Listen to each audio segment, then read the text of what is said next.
So Roma Downey, you'll recognize the moment you see her when she comes out here, is part of, well, here she is in Touch My Angel. Harrison, I have a message for you.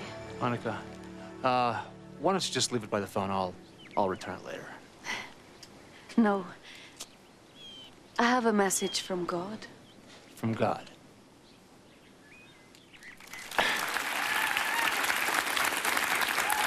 So now she has a far more direct message from God, because now the new series is a real passion project. It's called The Bible. It's a mini-series, which is executive produced by Roma and also by her partner, her husband, Mark Burnett, who's made Survivor and The Apprentice and all those other stuff. Wait till you see the immunity challenge that Abraham gets. It's...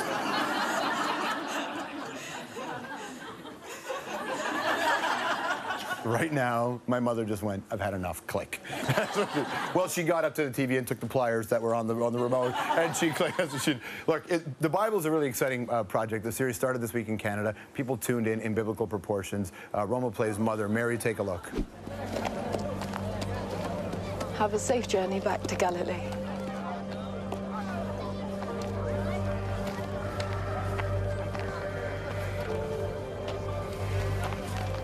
Bless you.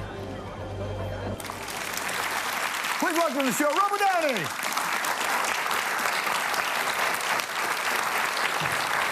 Hi. Nice to see you. Welcome to the show. Thank you so much.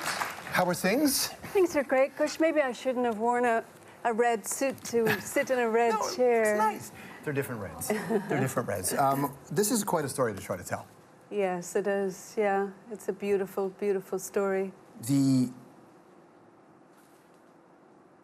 Did you have a personal relationship with God before? Like, when did it... I know growing up, first of all, Irish, at a time, Catholic family, right? So religion obviously had a different connotation than it would be for a lot of people, even in North America at the time. But when did you develop this kind of calling, this kind of relationship? Well, I had, you know, it was such a privilege for me to have played an angel for all those years on Touched by an Angel, and to deliver a message of God's love for millions of people.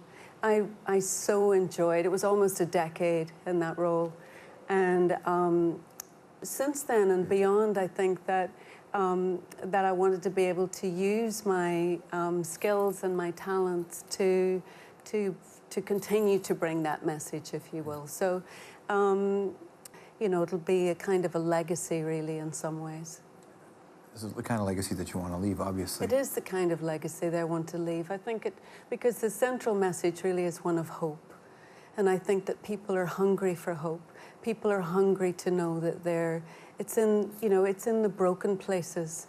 The characters of the Bible are all very flawed people. That's where we can relate to them. You know, it's a story of humanity, and it's in those broken places. One of my favorite Leonard Cohen quotes is, "Ring out the bells that still can ring. Forget your perfect offering.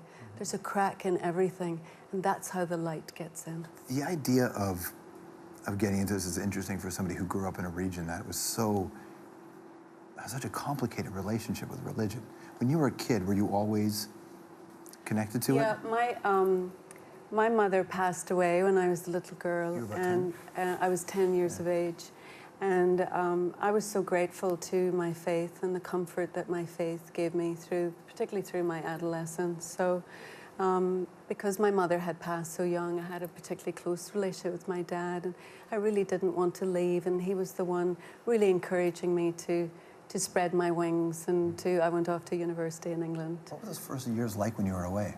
Oh, I was, I remember when I first got to London, and I was grocery shopping, and I came out of a department store and a car backfired, and I remember hitting the ground immediately, and it was that moment of, oh, Toto, we're not in Kansas anymore.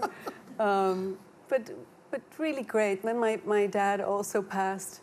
Because I hate to come on your show and be so dreary about everybody dying. This is the stuff that matters to people. But then I had the opportunity to emigrate to America. You were about 20 when your father passed, roughly? Yeah, I was in my early 20s, and I don't know that I would have considered emigrating if, you know, I still had my parents in Ireland. So, you know, it's taking what life gives you and you know, trying to make the best of it. So sidebar, what's it like to have a marriage ceremony officiated by Della Reese? Oh, well, she's just amazing. You know, Della is my mama. She's the mother that I lost. Yeah. It has been such a wonderful gift to me. Did she recognize that that was her role in your life? Yes, she did, absolutely. She took me in her arms, and she also had lost her daughter lost, and she took me in her arms, and she said, you know, baby, God is so amazing, because I always knew that he brought me into your life because you needed a mother. I didn't know he was bringing you into my life because I needed a daughter, but she's been my mother. It's amazing. When she first met my husband, she loves to hug. She doesn't shake hands, and she took him in her arms, and she whispered something in his ear, and she said, "This is my baby girl, and if you hurt her, I will have you killed." And he sort of laughed. He was a bit embarrassed, and she said, "No, I'm not kidding." Okay, so let's just say you're the mother of God in this particular movie. We know you play Mary. If you are the mother of Jesus and you recognize that Jesus is God as well as being the Son of God, how would you get Jesus to eat vegetables? He made them. You're a nut. It's great to see you, Roma. Thank you so much. Thank you so much. Real pleasure. Thank you. Roma Downey, everybody. We'll be right back.